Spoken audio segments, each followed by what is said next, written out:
खुलुमबाय लोगोफोर आंनि बिदा फंबाय बिब' बिनानावमोन दायो क'क्राझार टाउनाव बेरायदों आरो ओमफ्राय बे भिडिअ लाबोनाया जाहैबाय स्पेशली आं दा क'क्राझार टाउनाव दं नालाय मोनसे गोसोआव फैदों माने आजिखालि ना बे गोदान गोदान थाफैनाय मानायफ्रा आरो माखासेफ्रा आरो मिन्थियैफ्रा नैबे बाजारखौ बे क'क्राझार मेन टाउनावनो नैबे बाजारा दे बेखौ नैबे जोंनि काजिनमोननि प्रपार्टिया बे ट्रेन्सआ काजिननि प्रपार्टि ओमफ्राय ओरैबो खुरमा जायो आरो नैबे मोनसेयाबो ओमफ्राय बे गासिबो काजिननि जाहैबाय आरो जोंनि आबौनि जाहैबाय आरो ओमफ्राय बे एक्सुवेलि बेखौ जायगाखौ मालदांपारा होनना बुङो ओमफ्राय गावसोर दा नाम सोलायनानै लादों ओमफ्राय बर'नि नाम लादों जेनेबा मिजिं नोगोर होनो ओमफ्राय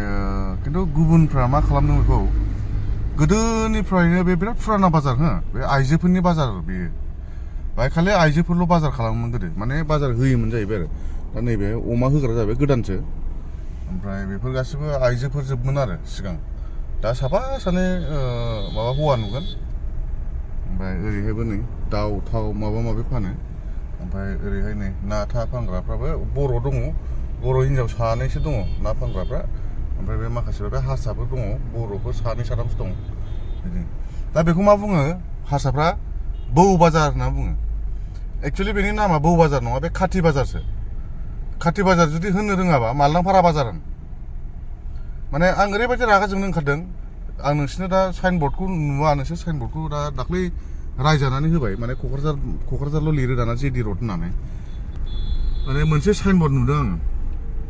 र' नोंथांमोननो देखायगासिनो बे साइनबर्डखौ एकदम बे प्रपार आरोना बे मालदांपारा हेट साला बुरबक नै नाय हो बौ बाजार लिरनाय दंखाय बौ बाजार नै बौ बाजार बे बौ बाजार लिरलायलायो आरोना गावसोर दाना माने हारसाफ्रा बिदि खालामबाय बा जोंनि बर'फ्रानो सोरबा सोरबा मिन्थियैफ्रा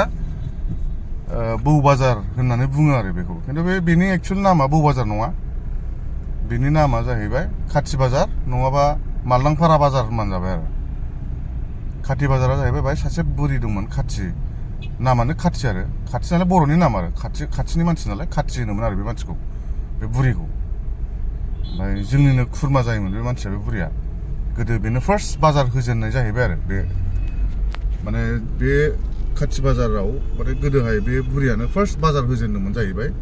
माने बेयो थास' बिबार दिंखिया मान्दे ओमफ्राय जारि मा होनोमोनलाय बेखौ बे उसुमै बिदै लोङो ना माने बानलु बिदै लोङा होमबा दाउ बिदै बेनि बे जारुवा खांनाया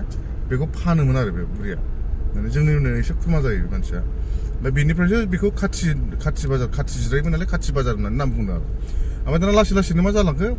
जेनेबा जायगानि नामाथ' मालदांपारा नालाय बे थाग्राया मोनसे कल'नि बायदिमोन नालाय बे आबौमोननि हायाव थायोमोन नालाय मानसिफ्रा बे मोनसे कल'निसो आरो मेन टाउनावनो नोंसोर मिथिगोन बे गौरां भेलि एरियायाबो गोदोहाय बे मालदांपारा जोबसोमोन आरो बे जोंनि काजिनमोननिनो खिन्थु नोंथांमोनहा जाय बे भिडिअखौ नायदों अन्नानै बौ बाजार दा होन खाथि बाजार होन नङाबा मालदांपारा बाजार होनबानो जाबाय and this is to all the brothers who are not familiar with the Bodo language. I think you have also faced this kind of problem where outsiders are naming our own place into their own names.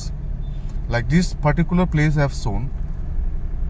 this name was actually the original name was Khati Bazar, and nowadays the immigrants have started calling it Bau Bazar. Most of the people over here in Kokrajhar are immigrants and migrants, so not to offend anyone, but the fact is a fact. My Bengali friends also are migrants. They have migrated from East Pakistan, that is Bangladesh, and from West Bengal, India itself. So they are migrants and immigrants. So Hindu Bengali and Muslim Bengalis, whom we call as Bangladeshis. So no offense over there. And there are many Marwaris also over here who are doing great business in Kokrajhar town. That is a fact. But people should respect the local language and respect the local names. Even if they don't know how to pronounce the things, they shouldn't convert it into their own language. Like what I have shown you. माने बेथ' जों खाथि बाजारा बोरै बौ बाजार जायो माने माइखि बाजार होनोमोन मानसिफ्रा हिनजावफोरनि बाजारखौ माइखियाबोथ' बर'नि वर्ड नङाना बेफोरबायदि आरो Bow is not a Boro language, it's a Bengali language. And I'm not talking about any kind of ethnicity or something like that, but the thing is like, you should respect the local people, the indigenous people. That is the main thing. Anyways, now I have told you the fact about this Kokrajhar main town bazaar. I hope to see the change very soon. So cheers, Jai Hind.